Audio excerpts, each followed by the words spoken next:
Salut à tous! Et aujourd'hui, je vais vous parler d'objets en laiton. Vous savez que j'ai un petit penchant pour le laiton, alors ça n'a rien de fétichisme sexuel, c'est juste une petite... voilà, je kiffe cette matière, je kiffe les objets parce que on a souvent des mécanismes qui sont très élaborés dans des objets tout à fait normaux, comme c'est le cas pour cet objet-là. Donc de Steel Ball True Bolt ou de Ball and Tube, on est sur deux objets, je trouve, très qualitatifs. Bref, je kiffe. Alors, est-ce que vous avez aimé les deux vlogs sur le rendez-vous, là, les 2 dernières semaines? J'espère que oui. Je ne sais pas s'il y en a encore en quarantaine ou en confinement à l'heure où cette vidéo va sortir. Peut-être que non. J'espère qu'on pourra aller prendre l'air. Et si c'est le cas, bah restez toujours chez vous. Hein. Je pense que le mot d'ordre est donné. On commence par quoi? Steel Ball ou Ball and Tube? On va commencer par celui que j'aime le moins. Comme ça, je vous garde celui que je préfère à la fin.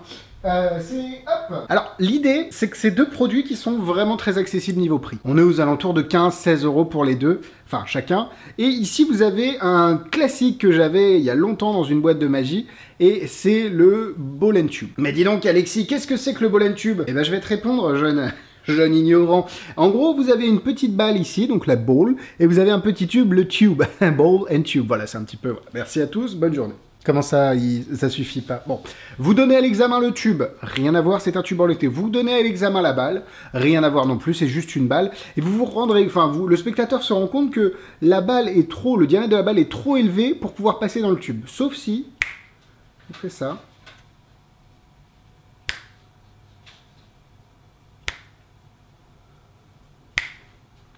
Et là, on voit là, la balle qui passe dans le tube.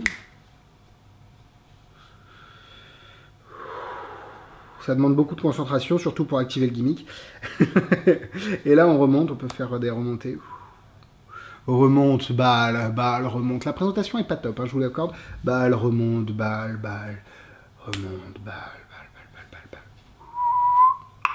Et là, évidemment, vous pouvez donner le tout à l'examen. C'est vraiment génial, je trouve que les objets comme celui-ci, avec du laiton, avec un mécanisme, parce que là vous avez un objet truqué qui peut être laissé à l'examen grâce à un mécanisme ingénieux, ben c'est top. Top autant au niveau du look, parce que j'aime beaucoup ce type d'objet un peu... Enfin, ça fait pas steampunk, mais le laiton, ça rappelle tout de suite un petit peu cet univers-là.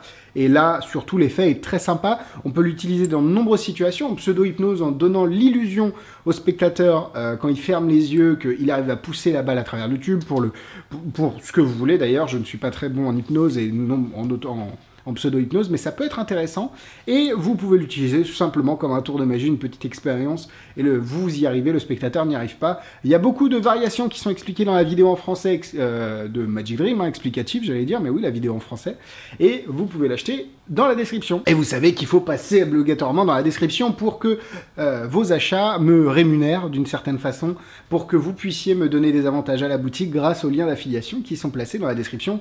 Merci à vous pour ceux qui... Enfin, merci à ceux qui cliqueront dessus. Donc vous voyez, un objet très simple, efficace, pas cher, et vous allez adorer le deuxième si vous n'avez pas déjà aimé celui-là, mais si vous avez aimé celui-là, vous adorez le deuxième, si vous n'avez pas aimé, vous allez... Bref, vous allez adorer. Steel Ball True Bolt. Le Bolt, Steel Ball et le True. En gros, l'idée, la balle va passer à travers le petit... alors, boulon, je crois que c'est un boulon, ou un écrou, une vis, bref, on s'en fiche, je ne sais jamais.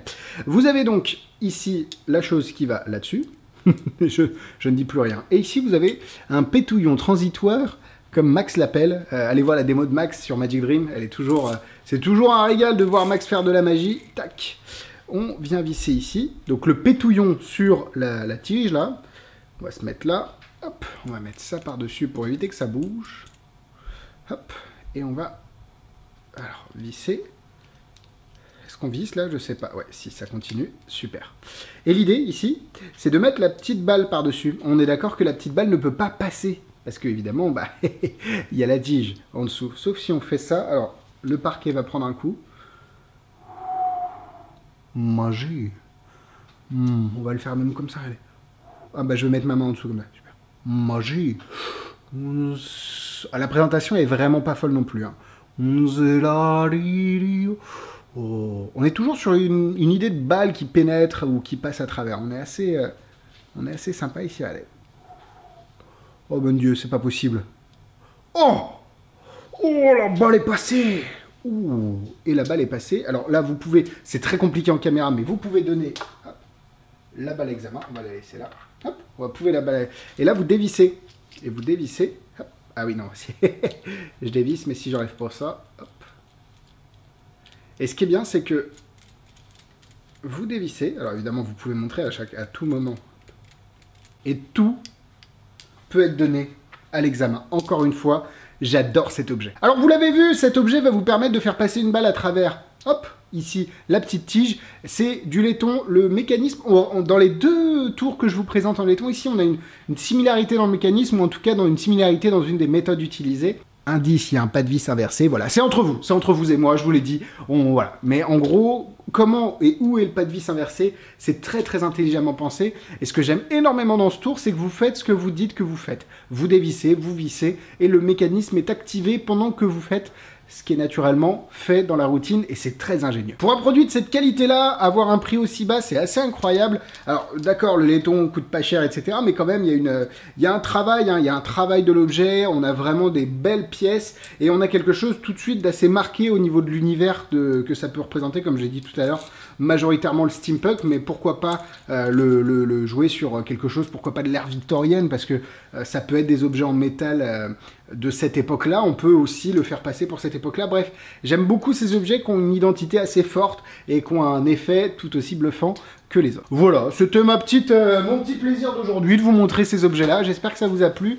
N'hésitez pas à commenter si vous avez d'autres objets en laiton qui vous plaisent et que vous voudriez dont je parle. Et pareil pour le Steel Ball True Bolt, attention, le lien est dans la description pour aller l'acheter. Comme d'habitude, passez par le lien, ça me fait des avantages. Merci, merci, merci à tous ceux qui commanderont soit Steel Ball True Bolt, soit le Ball and Tube via les liens dans la description. Et vous pouvez acheter ce que vous voulez en plus. Vous n'êtes pas obligé juste d'acheter ces objets-là. Vous pouvez acheter ce que vous voulez. Voilà, j'espère que cette vidéo vous aura plu. Instagram, Facebook, YouTube, tout est dans la description, les tours que j'ai à vendre. Et nous on se retrouve vendredi pour un nouvel avis. Bisous bisous.